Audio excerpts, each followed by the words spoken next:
The credit cycle just flipped, and this single event could completely reshape Bitcoin's future. Most people aren't even aware that this shift just happened, and even fewer people understand the massive implications for Bitcoin holders. So what exactly changed, and why could it determine whether Bitcoin skyrockets or collapses from here? In this video, I'm going to show you exactly what happened, why it matters, and most importantly, what you need to do to prepare for what comes next. Buckle up, because once you see this, you can't unsee it. The credit cycle has been moving markets since literally the birth of money. But in modern history, formalized credit cycles can be traced back to the 17th century. Imagine the economy sort of like a roller coaster that climbs up at a steady pace and then plunges off a cliff at breakneck speed. This roller coaster isn't random, it's driven by something called the credit cycle. But what exactly is this mysterious force, and how does it control markets? The credit cycle is like the heartbeat of our economy, alternating between periods of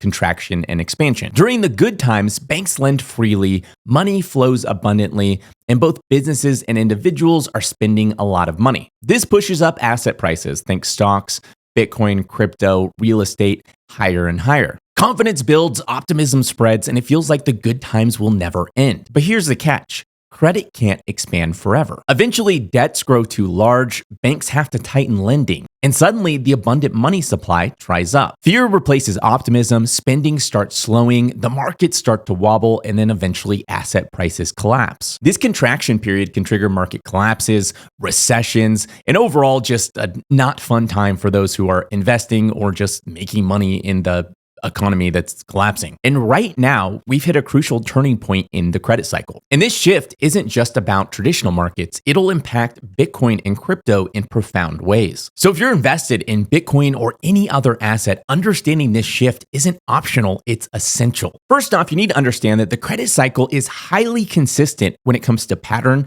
but inconsistent when it comes to timing. What that means exactly is you can imagine the credit cycle broken down into different phases. So you have phase 1, phase 2, phase 3, phase 4. Phase 1, 2, 3, and 4 will always come after each other. So you'll always have phase 1 and then phase 2 and then phase 3 and then phase 4.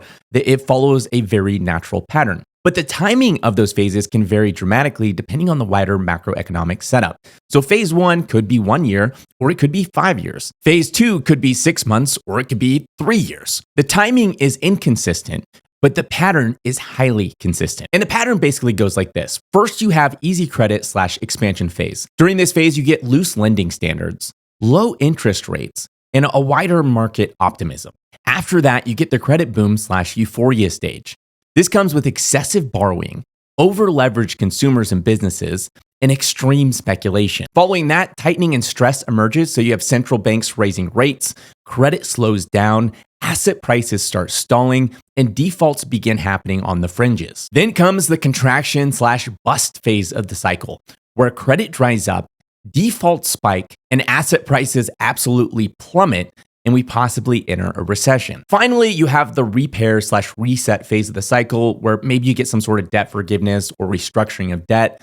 Lending standards end up resetting, central banks ease again, and the cycle starts all over. Some historical examples of credit cycles in the past would be the 1870s Long Depression. This credit cycle lasted 20 years, and it was based around rail speculation and bank failures. You have the Roaring 20s Great Depression credit cycle, which was approximately 18 years. You have the savings and loans / dot-com collapse credit cycle, which was around 15 years. In recent history, you have the subprime housing market bubble, which, depending on how you define it, is a 9 to 10-year credit cycle. For those of you who remember, in 2008, we had the contraction / bust phase of the credit cycle hit, where markets collapsed, credit dried up, and then after that came the debt forgiveness, debt restructuring period before we reset into early expansion phase. And you could go throughout history, and this pattern repeats over and over and over again. And obviously the goal as an investor is you want to buy at the very start of a credit cycle, and you want to sell before you reach the end of a credit cycle. And I'm sure the question everyone's thinking is, where are we now? Right now, we're sort of in this weird transition gray area, meaning we could be in either one of two different phases. And determining which of the two phases we're in depends on your perspective. It's sort of like glass half empty, glass half full. You have a glass that's filled halfway up. And depending on how you look at it, we're either in the late contraction / transition period of the cycle, or we're in the early expansion phase of the cycle. The argument for us being in the late contraction phase of the cycle would go like this. Defaults for commercial real estate and subprime auto loans are still rising. Although the Fed has cut a little bit, we're currently paused, and most of the Fed's actions are based around signaling what they will do in the future. Inflation and tariffs still create a ton of macro uncertainty. So if you judge it by the lending data and hard data conditions, we're still in the late contraction period of the credit cycle. And this view would basically mean there could still be some downward pain ahead. We could still be heading lower because we haven't yet hit that bottoming, turning around period. But on the opposite end, here's the case for us being in the early expansion phase of the cycle. Right now, QT is slowing and rate cuts are being telegraphed and are expected this year. Currently, credit markets are stabilizing with credit spreads narrowing. Economic growth hasn't fallen off a cliff and the soft landing scenario is still intact. Liquidity conditions globally are improving with China, EU stimulus, and dollar strength falling. And if you put all that together, it's a really strong case for us being in that early expansion period of the credit cycle. And under this view, it'd be extremely bullish. It would mean we're just starting the expansion phase of the cycle. Abundant credit means abundant liquidity, and that should push asset prices much, much higher from here. And I currently have a very strong opinion as to which of these two phases we're sitting in right now. And I think if you look at the wider data, it's actually pretty obvious which of the two phases that we're currently sitting in. If you look at credit spreads, you can see that they started narrowing around August of last year, which is an extremely bullish sign and a sign of early expansion when it comes to the credit cycle. But you can see that they started to widen again around February of 2025, which is a bearish sign. If you look at the 90-day secured overnight financing rate, which is basically a benchmark for short-term borrowing and lending, it's been going up since 2022, which is bearish and a sign of contraction. However, since September 2024, it started to meaningfully decline, which is bullish and a sign of early expansion. Although most of that is just due to the Fed cutting rates, and you could say basically the outcome of that is going to be determined by the Fed's rate cutting policies. Meaning if you think the Fed's not going to cut a lot in 2025, then this is not a bullish point. But if you think the Fed's going to cut a lot in 2025, this is a bullish data point. Finally, let's look at the 10-year, which started rising in September of 2024, which is extremely bearish.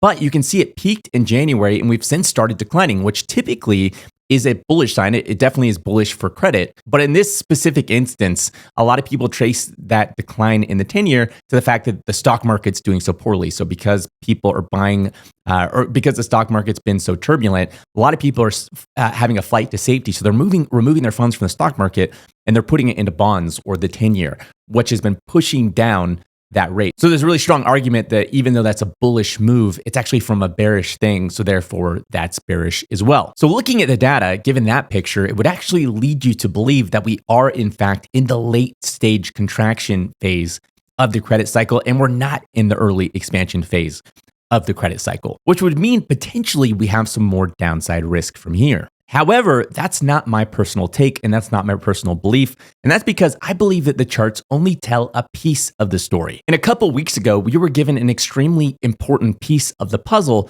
that fills in some of this gray area and gives us a really clear indicator or really clear direction as to where the credit cycle is going next. And this clue came from Scott Bessent. Scott Bessent is the Secretary of the Treasury. And recently, during a podcast, he really clearly defined exactly what the economic plan was for the Trump administration. And the key clue when it comes to the credit cycle is what he said he'd do as a part of phase 2 of the Trump administration's plans for the market and the economy. Phase 1 of their plan, as I've talked about in past videos, is a liquidity retraction event. They're reducing government spending, they're reducing government hiring, and this is pulling liquidity out of the wider market. Phase 2 is around deregulating the private financial markets to loosen credit conditions. And as we know, loosened credit conditions are one of the main ingredients when it comes to the early expansion phase of the credit cycle. Along with this, there's something called the supplementary leverage ratio. This was something that was put in place after the 2008 financial crisis to make requirements on banks more strict when it comes to the amount of capital they have to hold relative to their total leverage. And one of the effects of the SLR is that banks were not able to buy as many bonds as they had previously been able to buy. And a part of the plan when it comes to deregulating the private financial markets is reducing the strict standards of the SLR so that banks can buy more bonds, and that would push down the 10-year rate. And if you push down the 10-year rate, you're going to get lower lending rates, which means you're going to get more credit availability and more money creation via loans. AKA, you're going to get a lot more liquidity in the market, which is going to be a very big boom when it comes to the economy, when it comes to asset prices, and when it comes to the Bitcoin's price going up. Basically, when this phase 2 of the Trump administration's plans to deregulate the private financial markets comes into play, that will mean clear as day we are currently in the early expansion phase of the credit cycle. So the question is, when do you expect this phase 2 to come into play? Well, we already know they're doing phase 1, which is the slowing of hiring and the slowing of government spending. Now, that's going to have a lagged effect on the economy. And one of their big things is they don't want to cause a recession, which is certainly a possible outcome with them pulling out so much liquidity from the wider economy. Now, the Fed could preemptively cut and work alongside the Trump administration to make sure we don't enter a recession. But currently, they're really afraid of inflation and that it's going to flare back up. So they're currently doing nothing. They're pausing and they're just waiting and seeing, which basically means if the Trump administration doesn't want to have this recessionary outcome, it doesn't want to be fully reliant on a Fed that might wait too long as far as cutting rates, they have to get phase 2 up and going as soon as they possibly can. Because again, in the same way that there's a lagged effect from removing liquidity from the market, there's going to be a lagged effect when it comes to deregulating the private financial markets. It's not like they're going to do it and then the next day everyone's going to start borrowing and lending a ton of money. It's going to take time for that to build up steam, meaning they need to get it into action as soon as they possibly can. Meaning that's a strong indication we should see this phase 2 sooner rather than later. And bringing that all together makes an incredibly strong case for us being in the early expansion period of the credit cycle, meaning we're about to enter one of the most bullish phases of the credit cycle, which should push up all asset prices much, much higher from here. And to give you an idea of what I mean by that, when you saw asset prices absolutely skyrocket during the dot-com bubble era, that was during an expansion phase of the credit cycle. When you saw Bitcoin skyrocket in 2013, that was during the expansion phase of the credit cycle. When you saw Bitcoin skyrocket in 2017, that was the expansion phase of the credit cycle. When you saw Bitcoin skyrocket in 2021, that was the expansion phase of the credit cycle. Meaning, if we're heading into the expansion phase of the credit cycle, it should be insanely bullish for all assets, including Bitcoin in the wider crypto market. Now, really important, the Obsidian Council is opening back up on Monday at 11 a.m. Eastern Time for 30 people. I announced recently that my podcast, the 101 Million Podcast, is going to be changing, and my weekly video and macro market updates I do will be exclusive to the Obsidian Council moving forward, starting in a couple weeks. If you're interested in joining, make sure to join the waitlist in the description of this video. Again, only the first 30 who sign up next week will get in. As always, none of this is investment advice. None of this is me telling you to do anything with your money. I'm not your financial advisor. I'm just a guy who shares his thoughts and opinions on YouTube. If this video is helpful, make sure to hit that like button. If you have any questions or comments or anything else to add, let me know in the comment section down below. And if you want to see more videos like this, make sure to hit the subscribe button and the little bell next to it to be notified each time I release a new video. Thanks for watching, and I'll see you next week.